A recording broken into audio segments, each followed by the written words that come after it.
Hi friend, welcome to my channel the pro trader Rahul. आज हम बात करेंगे कि मंडे को मार्केट में हम क्या प्लान कर सकते हैं। सबसे पहले हम लोग डेटा पे नज़र डालते हैं कि एफआईआई और डीआईआई और प्रो का डेटा क्या है। तो सबसे पहले हम एफआईआई का फ्यूचर्स देख लेते हैं कि फ्यूचर में उन्होंने क्या किया हुआ है। आप देख सकते हैं कि फ्यूचर में उन्होंने निफ्टी में बाइंग की हुई है और बैंक निफ्टी में उन्होंने शॉर्ट किया हुआ है और मिड कैप में भी शॉर्ट है। ठीक है, तो वो निफ्टी में बाइंग आ रही है और बाकी समय शॉर्ट्स दिख रहे हैं। तो मतलब कि मार्केट में अभी ओवरऑल मुझे फ्यूचर्स में जो दिख रहे हैं वो ओवरऑल व्यू मुझे जो दिख रहा है, मार्केट कहीं जाने वाला नहीं मुझे दिख रहा है, क्योंकि बाइंग में भी पोजीशन है और सेलिंग में भी पोजीशन है। तो कुछ कह नहीं सकते, क्योंकि फ्यूचर्स हमें जो होता है एक लॉन्ग टर्म का व्यू देते कि एफआईआई या डीआईआई का जो लॉन्ग टर्म व्यू होगा वो बुलिश होगा या बेरिश होगा। तो जैसा कि हम यहाँ पे देख पा रहे हैं कि यहाँ पे निफ्टी में बुलिश है और बाकी दोनों में बैंक निफ्टी और मिड कैप में बेयरिश है। तो यहाँ पे अभी कुछ क्लियर डायरेक्शन नहीं है कि वो लोग किस पोजीशन में है। तो नेट नेट जो है वैसे वो यहाँ पे मीडियम बेयरिश दिख रहा है, लेकिन कुछ खास बेयरिशनेस नहीं है। अब हम आते हैं इंडेक्स में उन्होंने क्या किया हुआ है। इंडेक्स में उनके पास जो कॉल पड़े हैं वो 4,73,000 रुपये के 4,73,000 कॉल पड़े हैं और 5,88,000 लगभग पुट पड़े हैं। तो नेट नेट देखा जाए तो उनके पास ज्यादा से ज्यादा पुट पड़ा हुआ है, लेकिन नेट नेट देखा जाए तो कुछ खास क्वांटिटी भी नहीं है। तो यहाँ भी कुछ खास पोजीशन नहीं दिख रहा है, यानी बाइंग और सेलिंग दो की तरफ दोनों ही एकदम नेट नेट पोजीशन यहाँ पे दिख रही है। अब हम प्रोस की बात कर रहे हैं, तो प्रोस भी जो है वो कुछ बाय करके गए हैं और कुछ सेल करके गए हैं। इनके यहाँ और कॉल और पुट का डेटा हम लोग देख सकते हैं। कॉल में इन्होंने पुट को बाय किया हुआ है, अरे सॉरी, कॉल में यहाँ पे पुट को उन्होंने बाय किया हुआ है और यहाँ कॉल में इन्होंने सेल किया हुआ है। तो कॉल में सेलिंग दिख रही है, लगभग 2,39,000 क्वांटिटी इन्होंने यहाँ सेल किया हुआ है और पुट में इन्होंने बाय करके रखा हुआ है। और जो क्लाइंट यानी कि जो रिटेलर है वो क्या किया हुआ है, रिटेलर यहाँ पे बुलिश गया हुआ है। देखिए, जब भी मार्केट में एक चीज होता है कि एफआई जो है वो हमेशा रिटेलर के अगेंस्ट पोजीशन बनाते हैं। तो यहाँ पे क्लाइंट जो है वो स्ट्रांगली बुलिश किया हुआ है।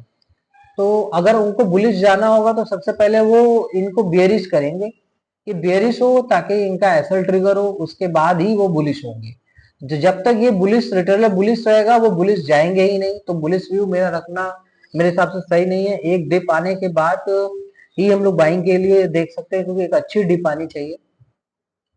और रिटेलर का हम लोग इंडेक्स में क्या पोजीशन है वो देख सकते हैं। रिटेलर ने यहाँ पे ऑलरेडी शॉर्ट पोजीशन बनाई है। यहाँ पे उन्होंने लगभग 8,87,000 क्वांटिटी इन्होंने सेल किया हुआ है पुट में और लगभग 2,36,000 क्वांटिटी कॉल सेल किया हुआ है। ओवरऑल जो उनका व्यू है वो यहाँ पे बुलिश है, लेकिन उन्होंने सेलिंग साइड का पोजीशन किया है, क्योंकि उनको लगता है कि मार्केट में बुलिशनेस है। लेकिन कभी भी लगने से कुछ नहीं होता है, एक्चुअल में जो होता है वो मायने रखता है यहाँ पर। तो आप डेटा ये देख सकते हैं कि मैंने डेटा दिखा दिया। अब हम चार्ट पे चलते हैं और वहां पे देखते हैं कि चार्ट पे वो क्या हो सकता है। तो सबसे पहले हम आ जाते हैं बैंक निफ्टी में।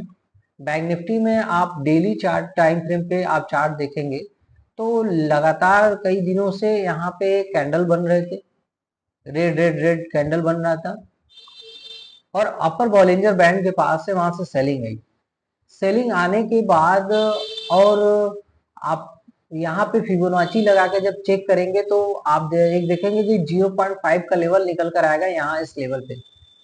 तो जब तक बैंक निफ्टी इस लेवल को ब्रेक करके किसी एक कोई एक कैंडल यहाँ पे क्लोज नहीं कर देता, तब तक ओवरऑल हम ये मान के चलते हैं कि बुलिशनेस नहीं दिखेगी। मतलब बुलिशनेस है लेकिन स्ट्रॉन्ग बुलिशनेस नहीं है। प्राइस यहाँ से रिवर्स हो सकती है, क्योंकि ये 0.5 लेवल फिबोनाची का एक बहुत ही बेस्ट रेशियो होता है, जहां से प्राइस अपना रिट्रेस करती है तो प्राइस यहाँ से दोबारा गिर सकती है।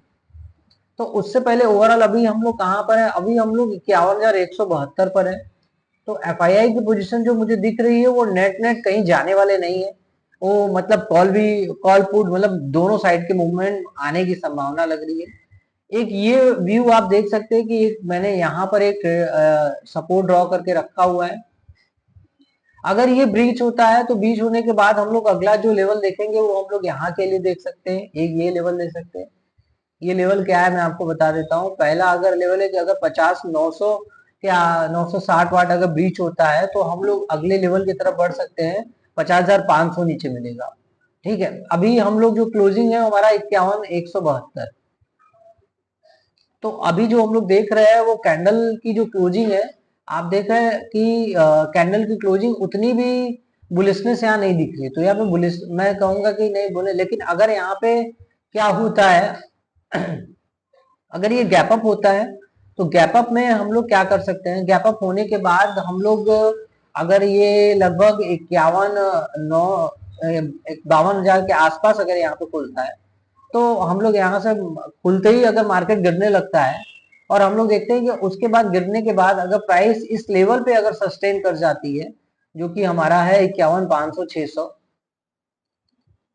तो वहां पे हम लोग बाइंग का प्लान कर सकते हैं। अदरवाइज मैं आपको आवरली टाइम फ्रेम में लेके चलता हूँ। मैं ज्यादातर 75 मिनट्स का टाइम फ्रेम यूज करता हूँ और वहां पे अपनी बातों को रखूंगा। तो आप सबसे पहले देख सकते हैं कि यहाँ पर एक बहुत बड़ा जो रेड कैंडल आया है, आप देखिए यहाँ पे चेक करिए कि ओवरऑल रेड कैंडल किसका कैंडल बड़ा आ रहा है। यहाँ पे मुझे रेड कैंडल बड़ा दिख रहा है और कहाँ से सेलिंग आ रही है, यहाँ से सेलिंग आ रही है। प्राइस यहाँ से सेल हुआ है काफी तेजी से और यहाँ पे एक बड़ा कैंडल भी बना है और प्राइस यहाँ से सपोर्ट भी ले रहा है। तो एक चीज डायरेक्शन क्लियर हो रहा है कि प्राइस में स्पाइक्स तो आ रहे तगड़े, लेकिन वो सस्टेन नहीं कर रहे हैं। तो अभी हम लोग क्या प्लान कर सकते हैं, अभी आप देख सकते हैं कि ये 51,300 के आसपास का जो ये लेवल है अगर ये निकालता है तो हम लोग लगभग 51,400 के आसपास जा सकते हैं। और अगर ये 400 भी अगर हम लोग निकाल लेते हैं यहाँ पे देते हैं तो फिर हम लोग पहुंचेंगे 51,500 जहां से सेलिंग आई थी। मेरा मानना है कि यहाँ पे एक बार एक सेलिंग आ चुकी है तो दोबारा फिर से यहाँ पे सेलिंग आनी चाहिए। जो दोबारा आएगी वो सेलिंग हो सकता है 400 के आने के बाद वो वहां से रिवर्स हो जाए, लेकिन एटलीस्ट सेलिंग आएगी जरूर। तो आप यहाँ पे छोटे छोटे ट्रेड का प्लान कर सकते हैं। यहाँ पे कुछ बड़े ट्रेड नहीं दिख रहे क्योंकि कुछ ऐसे प्राइस का डायरेक्शन नहीं समझ में आ रहा है, कुछ ऐसा प्राइस एक्शन नहीं समझ में आ रहा है। लेकिन यहाँ पे प्राइस एक्शन में आप बराबर यहाँ पे सेलिंग देख सकते हैं, सेलिंग का प्रेशर है। और कॉल उतना अच्छा कुछ खास नहीं कर पा रहा है, आप देख पा रहे हैं। और मैं आपको 15 मिनट पे चार्ट पे भी ले चलता हूँ, वहां दिखाता हूँ कि वहां पे 15 मिनट के चार्ट पे भी क्या दिख रहा है।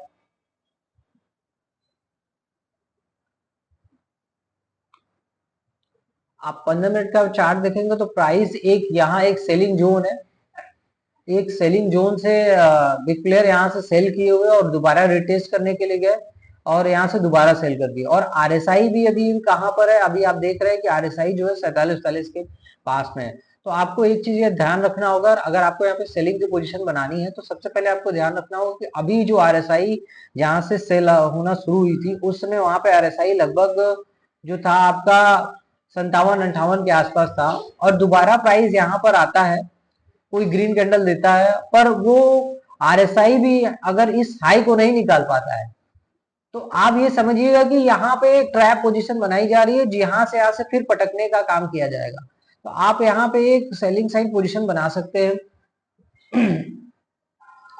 और यहाँ आने के बाद आप एक यहाँ एक छोटा सा टारगेट रख सकते हैं यहाँ के लिए, जो हमारा लेवल है 51,400। वैसे ओपन अगर ये गैप अप ओपन होता है यहाँ 400 के आसपास और गैप अप होने के बाद नीचे सेलिंग आती है तो यहाँ से इसको एक सपोर्ट मिलेगा। ठीक है, और सपोर्ट मिलेगा, सपोर्ट मिलने के बाद हम फिर से दोबारा यहाँ पे जा सकते हैं 51,500 600 की तरफ। अगर गैप डाउन होता है तो हम लोग क्या कर सकते हैं, अगर गैप डाउन होता है यहाँ पर नीचे की तरफ, अगर इस लेवल को ब्रेक करता है तो हम लोग फिर 100 पॉइंट का अपना ऐसा लेते हुए हम अपना टारगेट का प्लान कर सकते हैं। क्योंकि कुछ मार्केट में कोई बड़े मूवमेंट अभी आने नहीं है, क्योंकि मार्केट में कुछ ऐसा दिख नहीं रहा है जिसकी वजह से कि बड़े अच्छे मूवमेंट आए। तो आप यहाँ पे 100 पॉइंट का मूवमेंट ले सकते हो और फिर अगला बड़ा जो टारगेट मिलेगा वो 500 मिलेगा। क्यों मैं बोल रहा हूँ, क्योंकि 500 और 1000 का जो साइकोलॉजिकल लेवल होता है वो काफी अच्छा काम करता है, अगर आप देख सकते हैं। ठीक है, तो अगर आपको मेरा वीडियो पसंद है तो प्लीज लाइक और सब्सक्राइब कर दीजिए ताकि मैं और वीडियो बना सकूं। Thank you very much.